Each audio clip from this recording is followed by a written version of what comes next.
Thank you, Lorie, for being here tonight. Thank you for having me. It's so lovely to see everybody. I'm on lockdown for 12 weeks. So it's just nice to see somebody other than my own reflection and my husband, and as much as I love him, and the dogs who have decided to be extremely territorial about they've decided I'm injured, and so they are not happy when anybody gets too close to me. It's been an interesting experience. I'm being guarded. I have Chihuahua attack dogs. So anyway, all right. So first, before I jump into talking about the fabulous Lorie Lewis Ham, I just want to mention that today is release day for the newest in Ray James, also known as R. Franklin James's Joanna Hudson series, The Missing Link. Okay, that's coming out today. It's actually already available on Amazon. And personally, I find this in a way even more exciting. She is hard at work on another book after 7 years in the Fallen Angels Book Club, which was the book that was made into the Tony Braxton movies. But it was her first series, and really has a special spot in my heart. And she's all excited about working on this new book. So that's really I'm thrilled about it because I did enjoy the first books in the series, and so you have some time to read the other ones if you haven't, to catch up, so that when the new book comes out, you'll be ready to go with it. But her new book, The Missing Link, the Johanna Hudson series, which is the genealogist, comes out today. Alrighty, so let me move to this. Okay, Lorie Lewis Ham lives in Reedley, California, and has been writing ever since she was a child. Her first song and poem were published when she was 13, and she has gone on to publish many articles, short stories, and poems throughout the years, as well as write for a local newspaper and publish 7 mystery novels. For the past 14 years, Lorie has been the editor-in-chief and publisher of King's River Life magazine, and she produces Mysteryrat's Maze podcast, where you can hear an excerpt of her book, One of Us, which is the first in the series, which is the Tower District Mysteries. That we are talking about book 2, One of You, today. Book 2, One of You, was released in June of 2024, and you can learn more about Lorie and her writing on her website, mysteryrat.com, or find her on Facebook, BookBub, Goodreads, and Instagram at KRL Magazine and at Lorie Lorie Lewis Ham. Thank you, author. So, about One of You. Let me go back to this. All right. Secrets, gossip, theater, mystery writers, and murder. A Halloween mystery fest? Or is it a murder fest? One author murdered, others attacked. Is the killer writing their own murder mystery in blood? With her life on the California coast behind her, Roxi Carlucci is beginning to feel at home in the Tower District, the cultural oasis of Fresno, California, where she now lives with her cousin, PI Stephen Carlucci, her pet rat, Merlin, a pit bull named Watson, and a black cat named Dan. Roxi has a new entertainment podcast, works as a part-time PI, and is helping local bookstore owner Clark Hallowell put on the first ever Tower Halloween Mystery Fest. The brutal summer heat is gone and has been replaced by the dense Thule fog, perfect for Halloween. She just wishes everyone would stop calling her the Jessica Fletcher of the Tower District, simply because she found a dead body when she first arrived. But when one of the Mystery Fest authors is found dead, she fears she jinxed herself. The Carlucci's are hired to find the killers before they strike again. Welcome, Lorie Lewis Ham. Thank you for having me. Thank you for joining us. Okay, so you're in Ridley. Where were you born, darling? I was born in Reedley at the Reedley Hospital. I've lived here my whole life. Okay. Siblings? Yes, they're all younger than me. I'm 5.5 years older than the next oldest. I have two brothers and a sister. Okay. And your favorite pet growing up? You sent that question to me, and I had to think about that because I had a lot of them.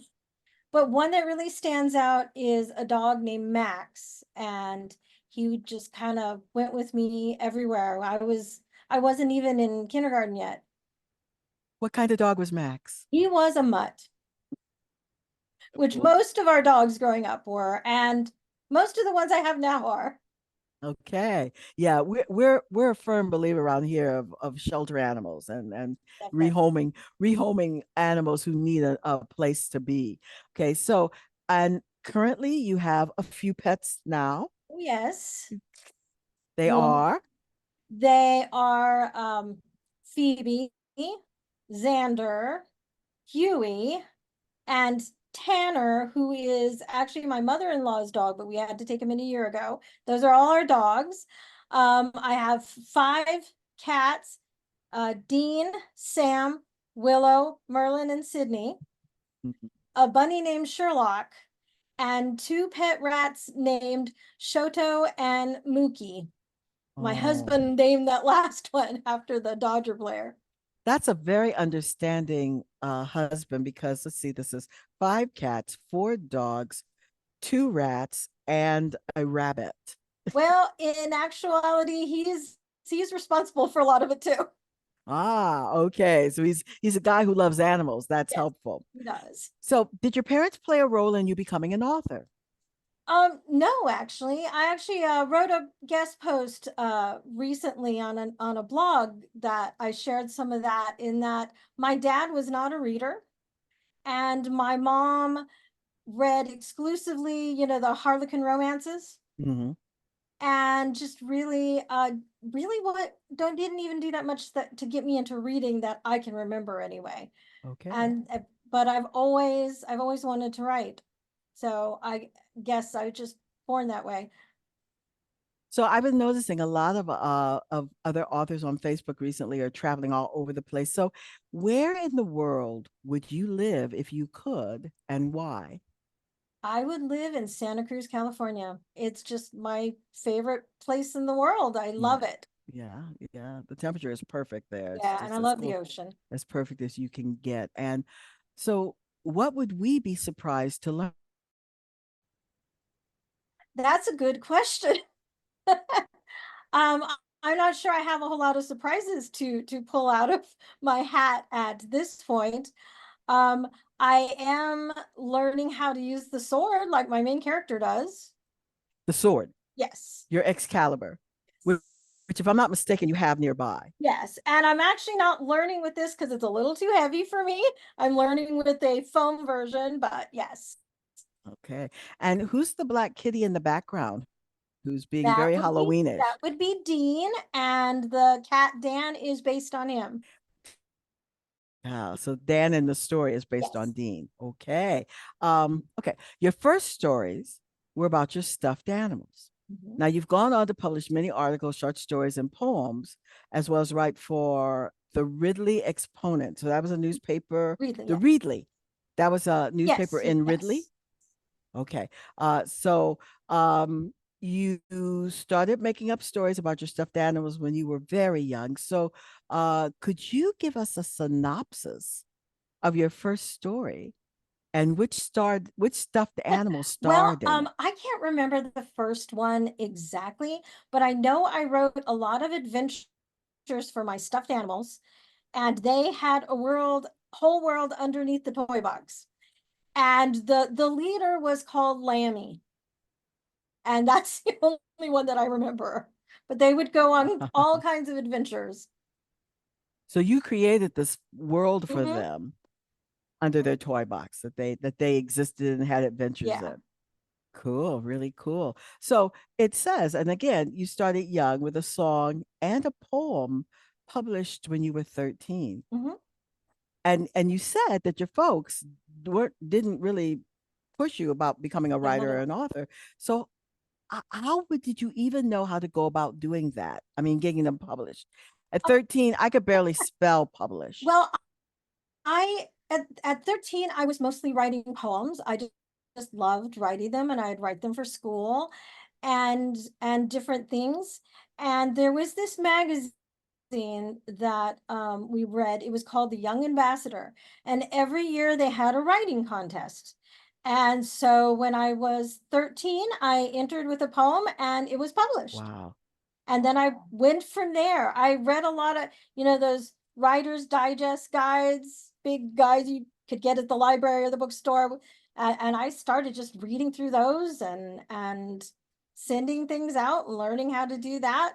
I read every book about writing I could get my That's hands really on. cool. See, now we have 916 Inc., which, works with the kids. And so these kids are writing short stories. They're in an anthology. They get an ISBN number and they have a book signing. And I think that's so exciting. And I think how much further I would be along in my own progress and my own process had I had those kind of resources as a kid, because they start with, I think, third graders up through high school and college age. So that is really, really neat that you were able to get them published so early. So your first previously published mysteries was a series featuring an amateur sleuth gospel singer, Yes. Alexander Walters, The Trouble with Tenors in 2001, Out of Tune in 2005, The Final Note in 2010. That's the three books in the series, right? Well, there's actually four. It started with Murder in Four-Part Harmony in 2000. I gotcha. Okay. So those, I'm guessing, were inspired by the many years you spent traveling Yep. with your family. Were they part of, like the Partridge Family, except they're doing gospel music? Kind of, yeah. We were homeschooled. We started when I was 12. And first we had a motorhome, and then later we had a bus. And we traveled around the country and sang. And Any original music or yeah, as you mentioned, I published my first song when I was 13, and we did sing that. And then I went on to write and not publish, but record several other songs through the years as a family. But then also I did some solo albums afterwards as well, after I was married and had kids, and I wrote most of those songs. I toured with Missoula Children's Theater for one very long 9 months. And touring is not for the faint of heart. No, it's not. So tell me what you hated, because you were a kid while you're doing this, right? When I was 12, I kept touring with my family. I want to say full time until I was around 24, 25, and then I did it less after I got married. Probably my least favorite thing was showering in the bus or the motorhome. That was not fun. Yeah, yeah. And was it cool meeting new people did you travel weekly, daily, every week in a new town? My dad was also an accountant and had his own business, him and my mother. And so during tax season, we didn't go anywhere. We'd sing local if we sang. But we took tours. We went to Oklahoma several times, Tennessee, up to Washington and Oregon a lot. Wow. And then went to Guam once and sang for the military bases there. Wow, that's really incredible. What an experience. So you have all this wonderful research to pull from for your stories. Yes. So tell me about this amateur gospel singing sleuth. I mean, did she just go to the green room and find a body there? I mean, how did she, No, real quick, my niece is on here and she just asked if she could ask a question. Yeah, honey, you can put one in the chat.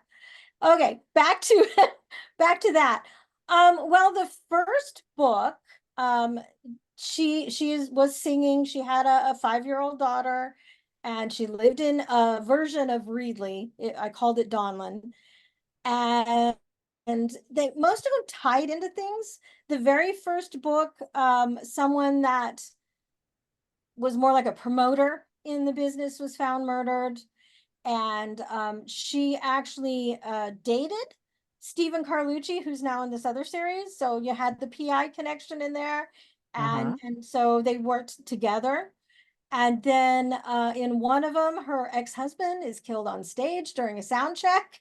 Wow. Yeah, and then one of them, it wasn't as gospel music related. It's just that was her job, so it was involved, and that had to do with a murder at a festival in town. And then the final note, they actually go out on the road again. She had retired from traveling with her family too, but in the last book, she actually goes out on the road with them, and she's actually running from someone in the mafia.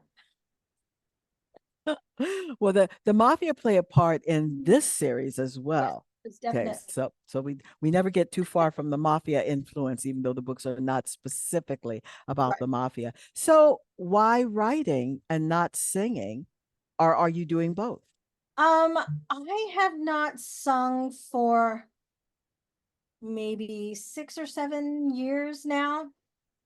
I started having more trouble with, I have asthma. So I started having more trouble with my asthma, and also just some other vocal issues. And so I really, it wasn't too long before the pandemic that I really had pretty much stopped touring and singing. Honestly, writing has always been what's in my heart. The singing was more like that's what I did, if that Mhm. makes sense. Sure. So it wasn't devastating to me to let that go and just focus on the writing side of my life. One pays the bill and the other fills you up. Yep. Gotcha. I certainly can relate to that. Absolutely. Well, it's wonderful. So, are there other creative endeavors that you still pursue? I would say that mostly it's writing in its different forms that I'm involved in, because with Kings River Life, I'm the publisher and editor. I put the issues together, but then I also do like theater reviews and book reviews and stuff still too. So I got that nonfiction side going, and then my books and producing the podcast. So kind of all centers around writing these days. So, as a producer and the editor and the publisher of the online magazine and the and doing the podcast and everything, Mhm. is there like a compartmentalizing that has to happen? I mean, there's that part of your brain that is the author, and then Mhm. there's the part of your brain that is the publisher, and there's the part of your brain that is working on the podcast. There's a part of, I mean, how does that work for you? And are you able to compartmentalize them, or do you find that a challenge? I don't know if I would exactly call it that. I attempt when, except for times like now when I have all this book promotion, I've tried to have, okay, this is my book day where I do book stuff, this is the day I do this, and this is the day I do this. It's a little more complicated now that I've thrown the babysitting the grandbaby into the mix. But Hmm. yeah, I think the hardest thing for me is to make time to do my fiction writing. Yeah. Yeah. Does having access to the podcast and the magazine, does that help with your marketing? It does, absolutely. Yeah. Because I think I wrote in my notes that you represent a change in technology and marketing for literary endeavors. So many of us um we're writers and that's what we know, and we know some marketing has to happen, but more and more it does seem like using the technology to gives you a bigger bang for your time, let Yeah, alone your buck. I mean, if it costs, you get more for your money, but your time is what none of us, that seems to be the finite yeah, uh definitely. issue in most of our lives. Choose, definitely. I don't want to lose my money, but I'd rather lose my money than my time. I Yeah, don't, that makes that's the thing I'm running short of all the time. So um you don't have to go looking for the online magazine or the podcast. You're the publisher, you're the editor, you're the, well, so I somebody who's still do new. others though. Through the magazine, I've made connections with other bloggers and websites and podcasters. So I am still doing that when I'm promoting my books and being on those other podcasts and blogs and stuff. But I made most of those connections either through Sisters in Crime or through what I do with the magazine and the podcast. Hey, well, while we're talking about the podcast, I noticed that I think Karen had a question, and I think your niece may have thrown something up there. Are there Okay. questions, Richard, besides Karen's about the magazine? Richard, Is he are, there? are we alone? Rick? Well, Karen, okay, I see Karen's question. I don't know if any other questions went to Rick, but where did the magazine title Kings River Life come from? That was Karen's question. Well, the Kings River flows right down the street from us here. And when the magazine originally started, it was just going to be local. And it didn't take very long, though, that it morphed and became what it is now, where half of it is mystery. And we have readers all over. Ah, and Anne wants to know about the art on your wall. Any particular one? There's a Frank Sinatra picture, and then most of the others are from animes. My oldest got me into watching animes and reading manga during the lockdown, and I love it. Show them your shirt. Oh, yep. This is from one of my favorites, Oshinoko, and it has a mystery side to it. And Sue says, do you accept unsolicited submissions? I don't know if she's asking about books or stories. We do publish some short stories and definitely, and I would say even for reviewing books, reach out. I can't guarantee you we have somebody available, but I will, if we can do something, we will. Okay.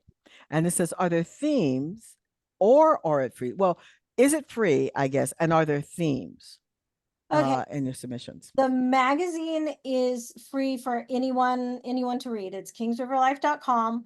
We have a new issue every week, and I would recommend just reading us for a while to get, a feel. We don't really have themes except once in a while we'll like do a group of pet mysteries or a group of cooking mysteries or, things like that, or holidays. Like we are doing a lot of Halloween ones this month. So like that, but not really specifically themes. And what is the plushy dachshund's name? Who? Well, that dachshund has been named Lestat in honor of my dachshund that I lost a few weeks ago. Oh, it is so hard when we use our fur babies. It It is. really is. And even those of us who have fur babies for family members, that's really, really hard.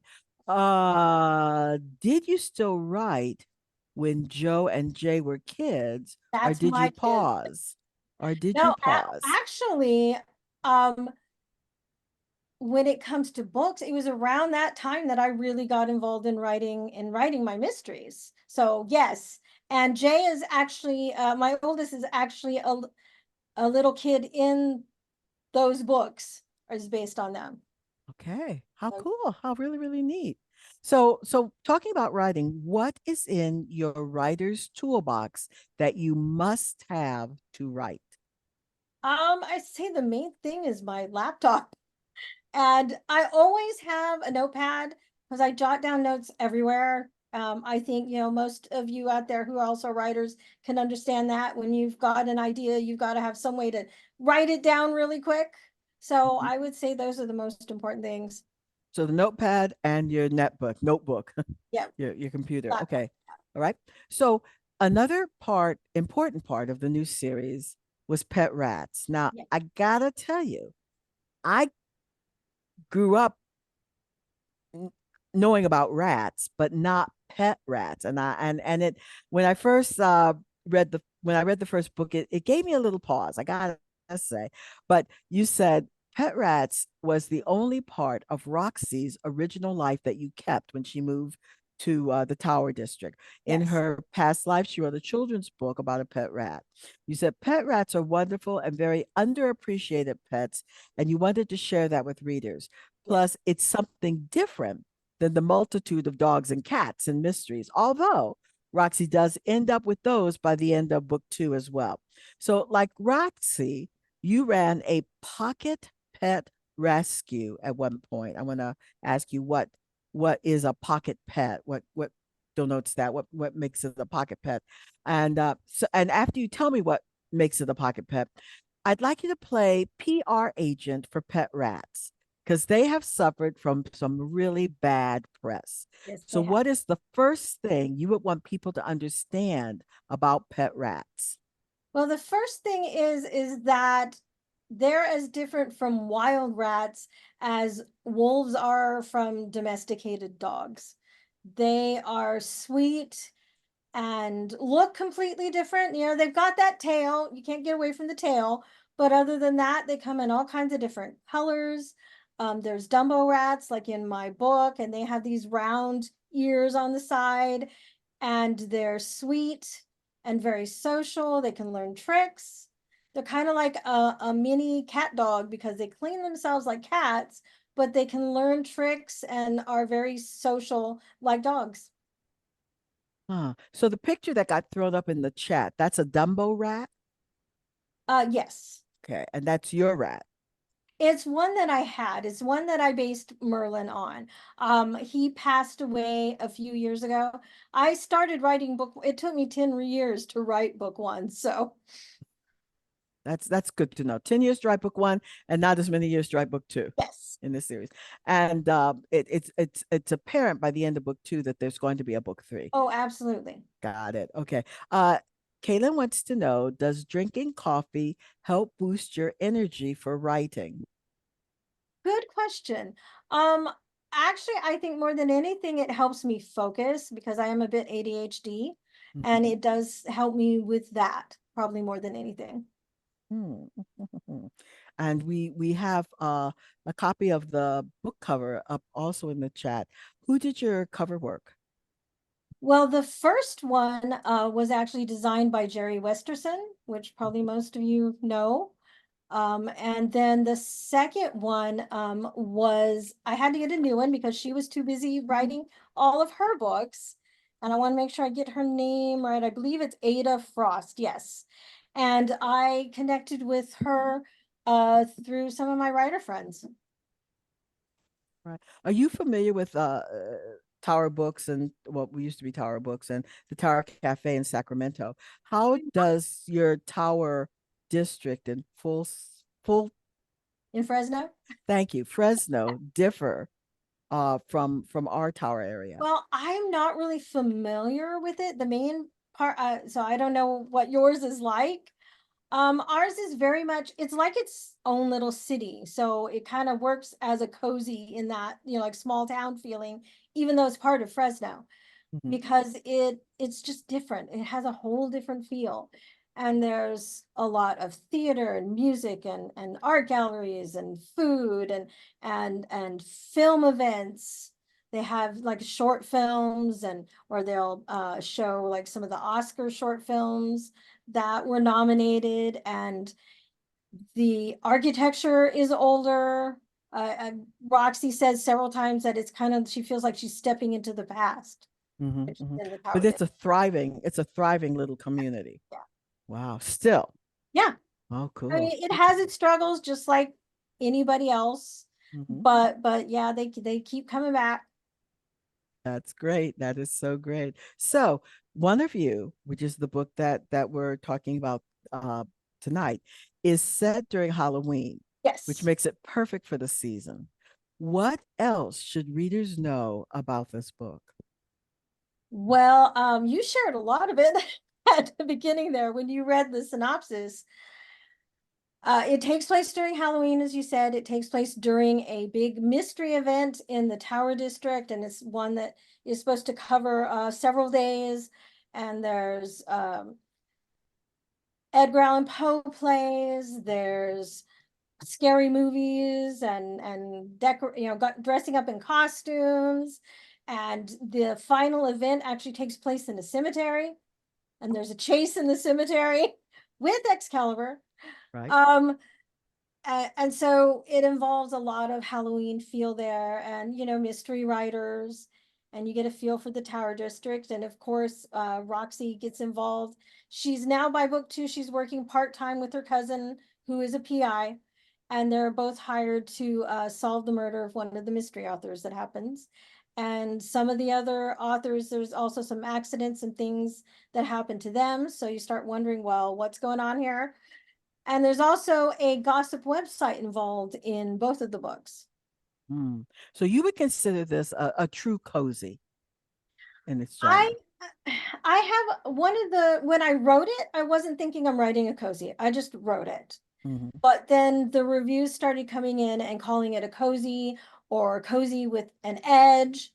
So I would say for the most part, yeah, it really does fall in the cozy slash old style traditional mystery. Yeah, yeah, yeah, There's yeah. no I- graphic violence or sex, right. very minimal little words a couple times. Yeah, yeah, yeah, yeah. I think that it's many of the genres now have kind of blurred edges, Yeah, so to definitely. speak.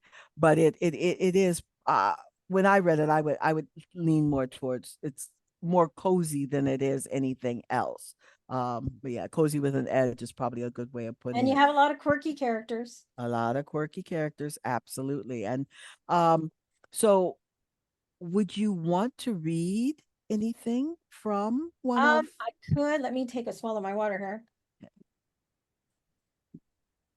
Uh, okay. Roxy has been helping out with the Mystery Fest with some things, and she's going to lunch with her best friend Lucas, who is also a local reporter. I rode to Irene's to meet with Lucas for lunch. Irene's was on the corner of Olive and Linden and had tables both inside and out. The bright yellow and medium blue colors were cheerful and welcoming, and there were painted palm trees all over the walls. Wonderful smells hit my nose the second I walked through the door. It was a small, cozy place, typical diner style with faux brown leather boots and a few tables by the window and around the corner. Like most of the tower, it was like stepping back in time. Lucas was already there and waved me over to a booth at the back of the room. I slid into the seat across from him as he stacked a bunch of papers and moved them out of the way. Sorry if I'm late. I seem to be running all over for Mystery Fest today. He smiled as he moved his shoulder-length black hair away from his face. No matter where he went or what he was doing, Lucas looked like the eternal surfer, with the blue Hawaiian shirt, jeans, and flip-flops, even though it was starting to get chilly outside. Only when working did he switch to sneakers and a button-up shirt.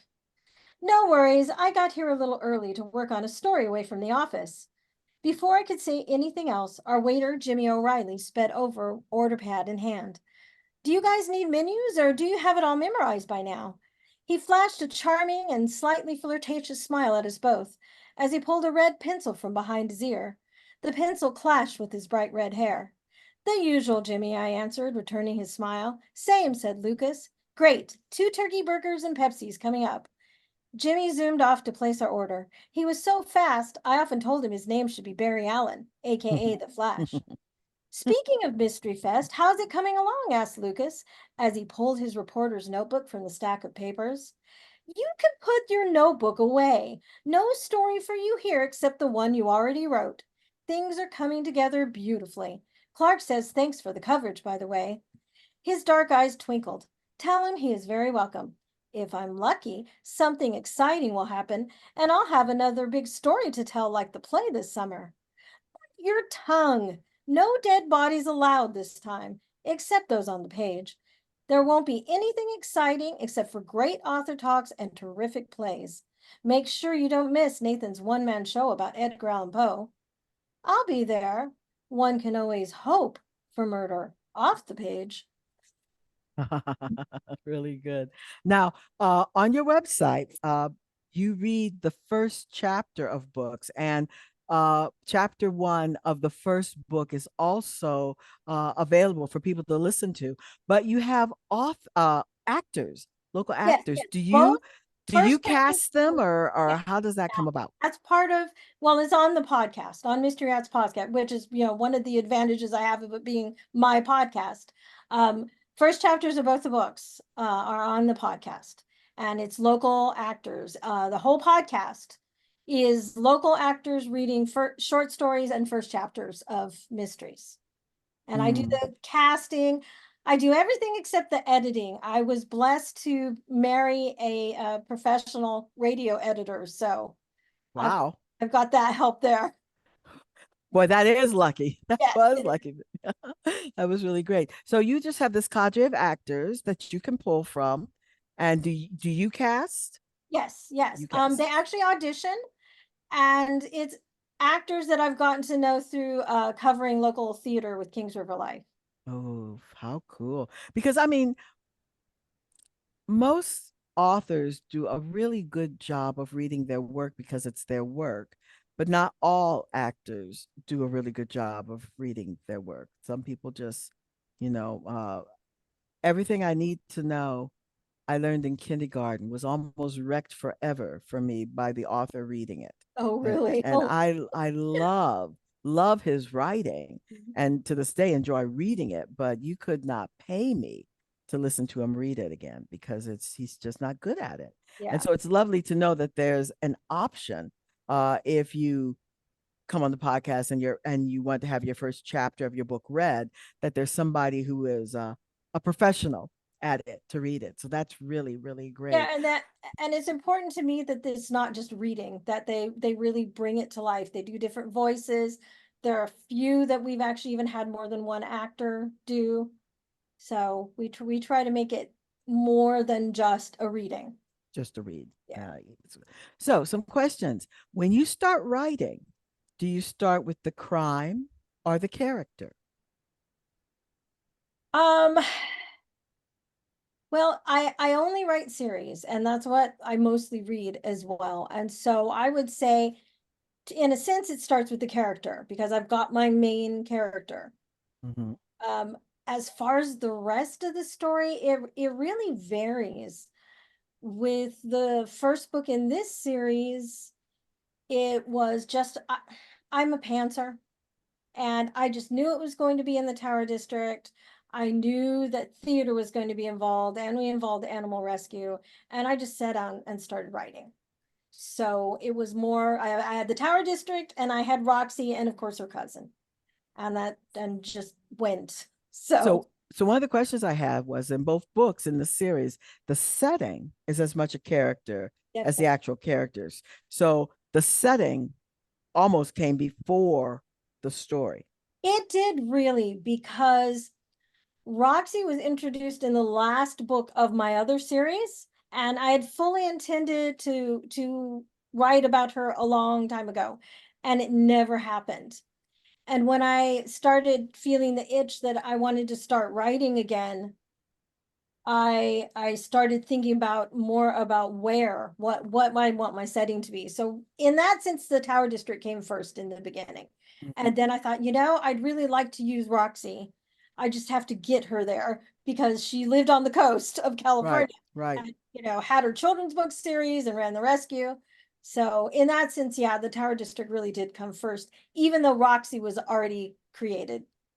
So one of the questions was, how do you choose events in your plots? But based on what you said, I'm wondering if you do choose the events in your plots or if they choose you. I kind of a mix. The first one definitely it kind of just chose me. The second one I knew I wanted to do at Halloween. And so that part of it, I did know. The third one actually, though, I already know the event. I already know where it's taking place. Mhm. It's a fringe festival. I don't know if anybody out there knows what that is. Um, that it's called Rogue Festival, and it takes place in the Tower, and it's actually one of the biggest fringe festivals in the United States. Wow, that's So really that's cool. where that one's going to take place, is during that. Awesome, awesome. So in this case, some of the events kind of find you. Yeah, yeah. Yep, yep. Pretty much. Kaden wanted to know if you would ever want to sing again. I probably not, because it would take a lot of effort. 'Cause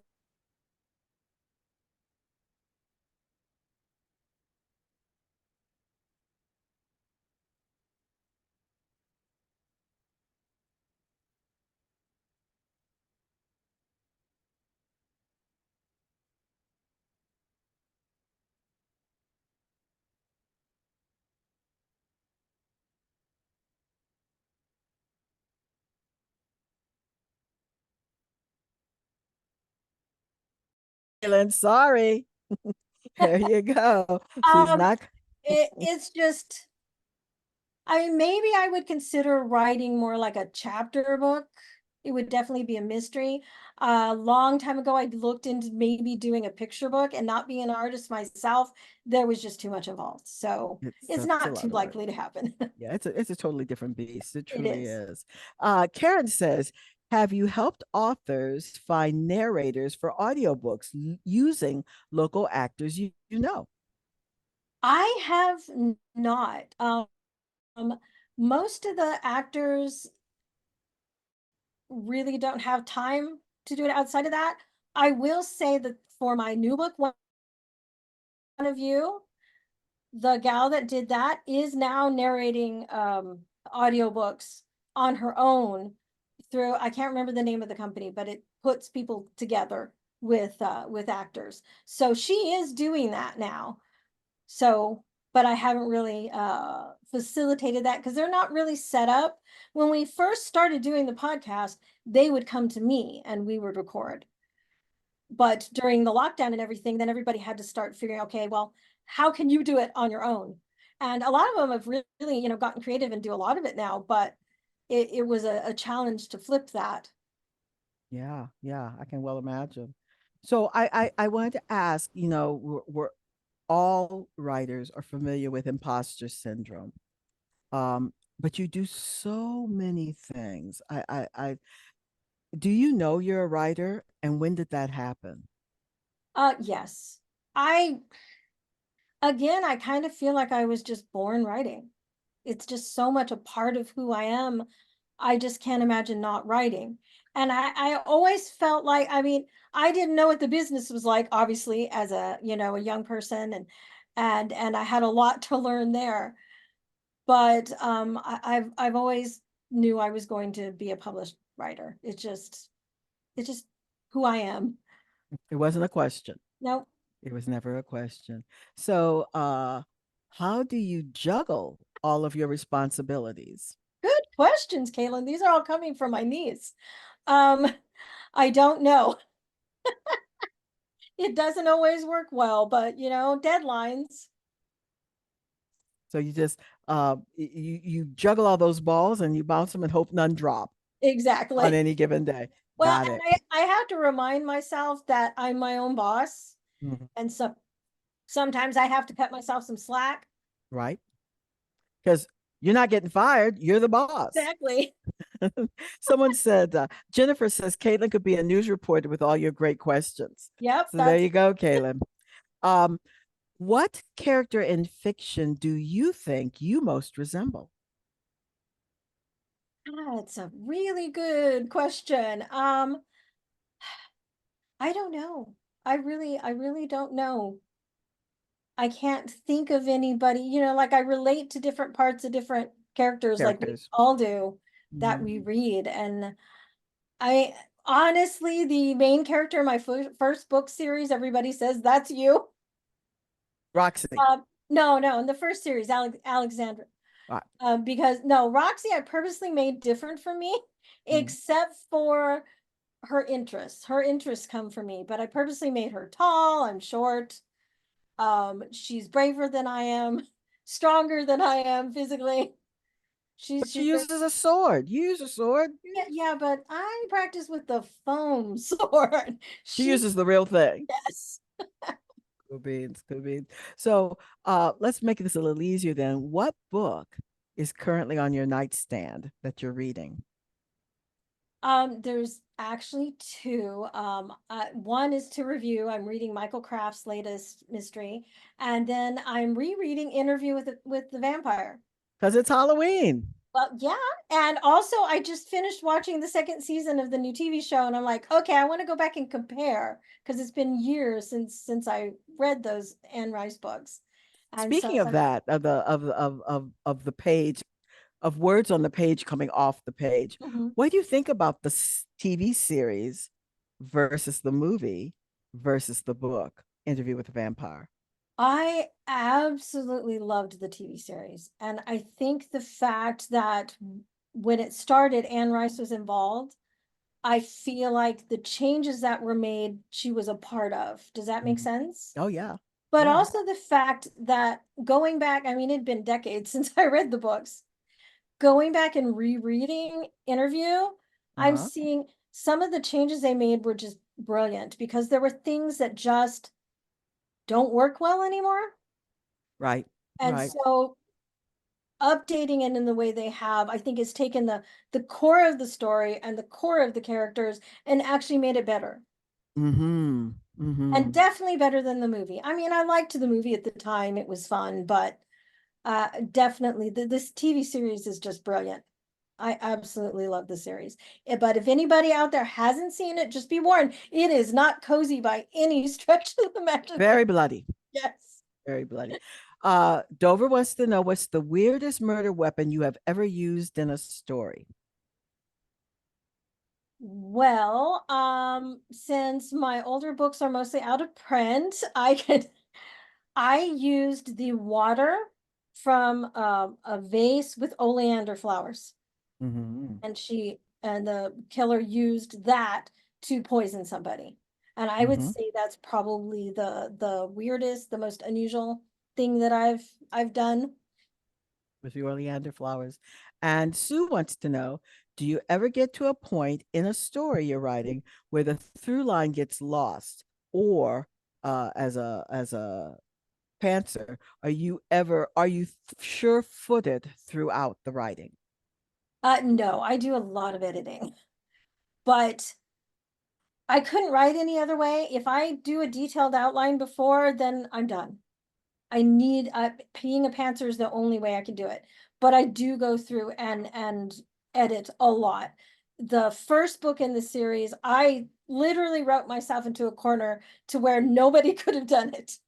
I had to go, okay, how do I fix this? Right, right. So yeah, it's definitely a back and forth thing. And yeah, if I outlined, maybe I could prevent that from happening. But like I said, the joy of creation for me then is gone. Uh-huh. Yeah, yeah. I can see that. I can understand that. Absolutely.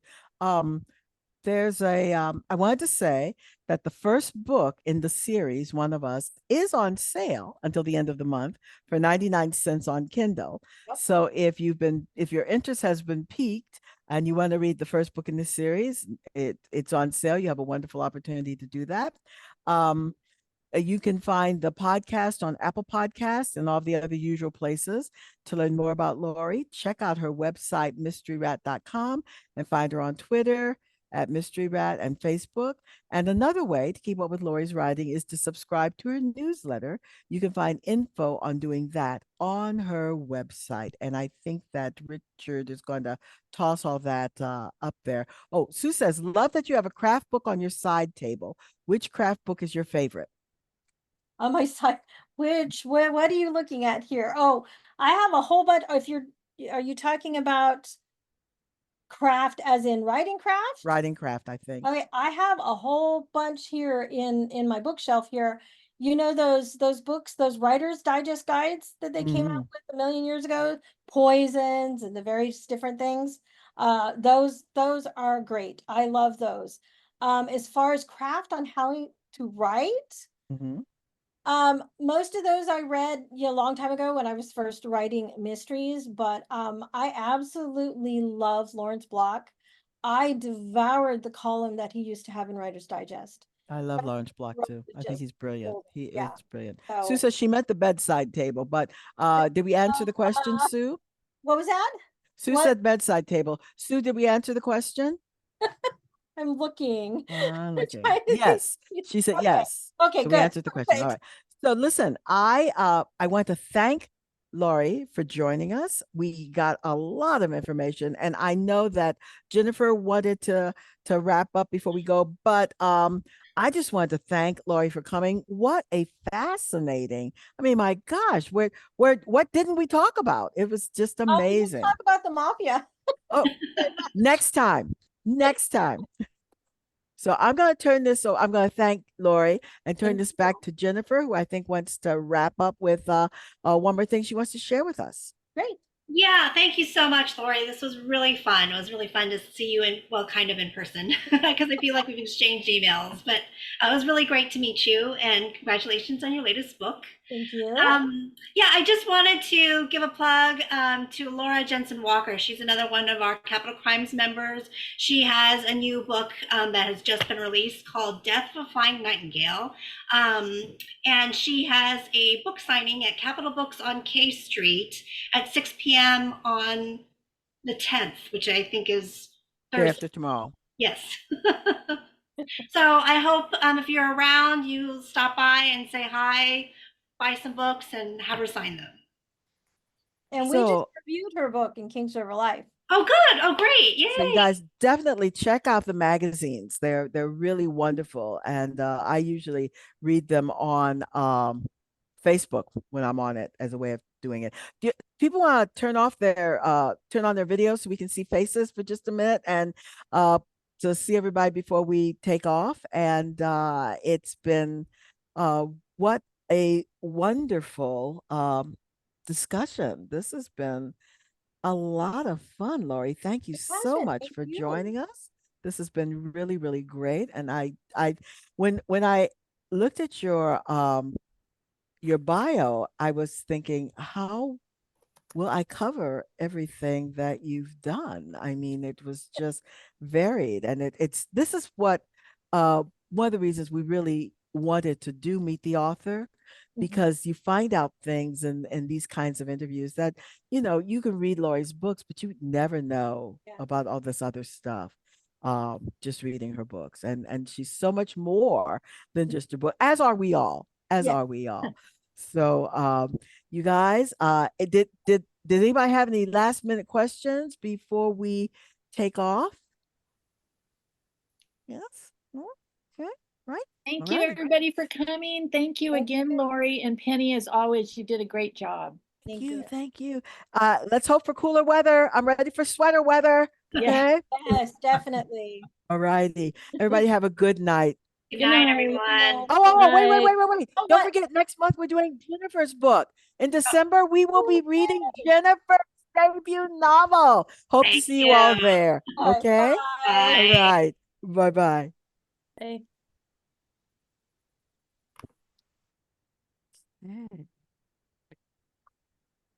Hey, Penny. Hey, Rick. I couldn't unmute there for that. I was trying to unmute and I couldn't unmute. But all the questions It's were okay. right there anyway. It was pretty funny. I wasn't worried, but I thought, well, where did Rick go? I didn't go in and watch the baseball game, honest. I was right here the whole time. I knew you were. I wasn't worried. So you're training Chris Yes. to slide in to be you? Yeah. Yeah.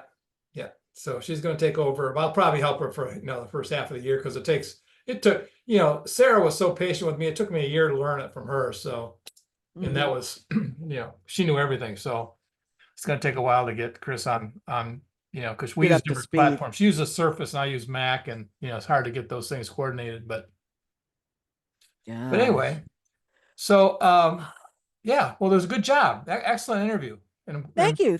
I was a little worried because I could not. I'm still suffering a little bit of anesthesia brain, and I just, as a matter of fact, this is long for me to have my foot down. They don't want you. They don't want the foot lower than 30 minutes at a time. So this is kind of long. So I'm going to go back and put it back, elevate it again, and ice it. But it's hard to focus. Yeah. We got pain in the foot. Yeah. It's not literally. And we were doing gangbusters. I was all excited because they were scheduling PT 2 weeks ahead, 2 weeks earlier than they'd initially said. But one of the incisions is open. Yeah. So I had to go back today, and the wound care lady looked at it and said, okay, it's not bad, but one, we need to do some wound care, and two, you got to keep it up. She says that I don't know how often or how high you're rising it, but I'm telling you now, it's not enough. So that's the thing. Anyway, so fabulous to have you in the co-pilot seat once again. Well, I shall see you soon. I'm not exactly sure when, but you get better fast, and Working on it. tell your husband a happy belated birthday. I got him on Facebook, but wasn't it last week or the week before? Last It week. was last week, the 3rd. Yeah. The 3rd with his 70th birthday. He's a pup. We're all of us getting older. He's a pup. We're just babies, just babies. Right. Okay, sweet. Give my Okay, best see you in to a bit. Have Carol. a good one now. Good You job. too. Thank Bye you. bye.